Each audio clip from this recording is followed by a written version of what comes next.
सुबह की धूप ठंडी थी, लेकिन लिसा के दिल में अब भी रात का अंधेरा भरा हुआ था। वह एक अस्पताल के कमरे में जागी। उसकी नसों में ड्रिप लगी थी और डॉक्टर उसे शांत करने की कोशिश कर रहे थे। आप बहुत भाग्यशाली हैं कि बच गईं, नर्स ने कहा। लेकिन लिसा का ध्यान उसकी बैग में रखे कैमरे पर था। उसके दिमाग में बार बार वही तस्वीर घूम रही थी, तहखाने की फोटो, और उस फोटो में काली आंखों वाली बच्ची। लिसा ने धीरे से डॉक्टर से कहा, मुझे घर जाना है। डॉक्टर ने मना किया, लेकिन वह अड़ गई। तस्वीर का रहस्य। घर पहुंचते ही लिसा ने सबसे पहले कैमरे को उठाया और सारी तस्वीरें देखने लगी।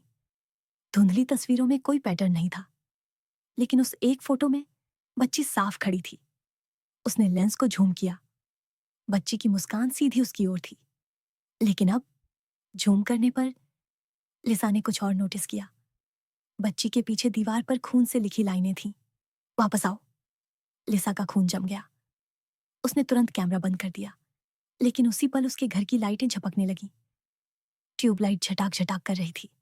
पंखा अपने आप घूमना बंद हो गया और उसके रिकॉर्डर से आवाज आई, लिसा, यहां आओ, हम अधूरे हैं। उसका गला सूख गया। वह दरवाजा खोलकर बाहर भागी। हवेली की ओर खिंचाव। लिसा ने सोचा कि वह सब भूल जाएगी, लेकिन जितना वह भूलने की कोशिश करती, हवेली उसे खींचती जाती। रात में सपने आते। वह उसी तहखाने में होती, कुर्सी से बंधी हुई, और सामने वही बच्ची बैठी होती जो मुस्कुराते हुए कहती, अब तुम मेरी हो। हर बार सपने से जागने पर उसके हाथों पर लाल निशान होते, जैसे सच में किसी ने रस्सी से बांधा हो।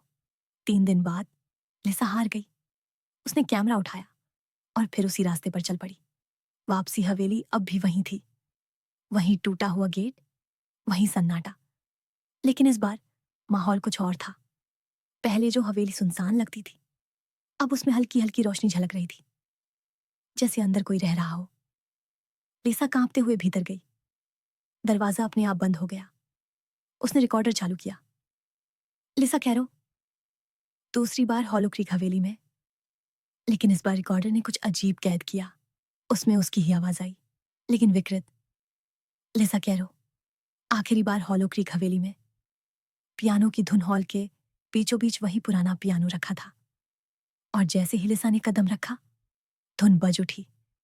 लेकिन इस बार वह बच्ची नहीं दिखी, बल्कि पियानो पर बैठा था हैरो परिवार का पिता। उसका चेहरा आधा सड़ चुका, आंखें सफेद और उंगलियां खून से सने हुए पियानो बजा रही थी। वह गहरी आवाज में बोला, तुम्हें नहीं आना चाहिए था। लिसा चीख पड़ी और भागकर ऊपर की मंजिल पर पहुंची। आईना ऊपर एक कमरा था जिसमें एक विशाल आईना रखा था। लिसा ने जैसे ही उसमें झांका, उसका दिल थम गया। आईने में उसका चेहरा नहीं था, बल्कि बच्ची का चेहरा झलक रहा था। वही काली आंखें, वही मुस्कान। आईने में बच्ची ने होंठ हिलाए, तुम मैं हो और मैं तुम। आईना अचानक दरारों से भर गया और जोरदार धमाके से टूट पड़ा। कांच के टुकड़े फर्श पर बिखरे, लेकिन उनमें जो परछाइयां दिख रही थीं, वो लिसा की नहीं थी।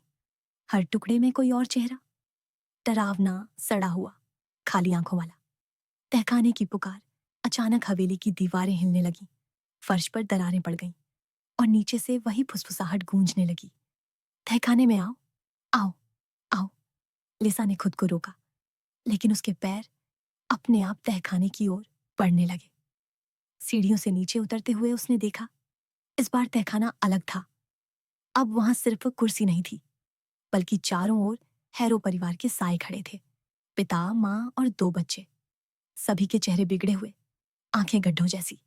लिसा कांपते हुए पीछे हटना चाहती थी, लेकिन तभी माँ का भूत उसके सामने आया।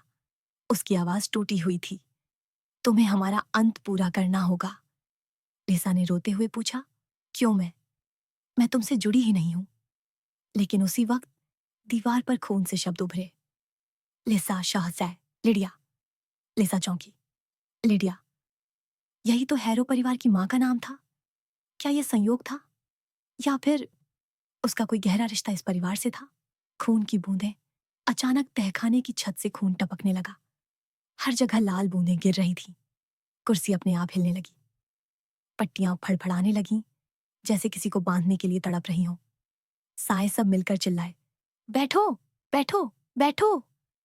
लिसा ने भागने की कोशिश की, लेकिन अदृश्य हाथों ने उसे पीछे खींच लिया।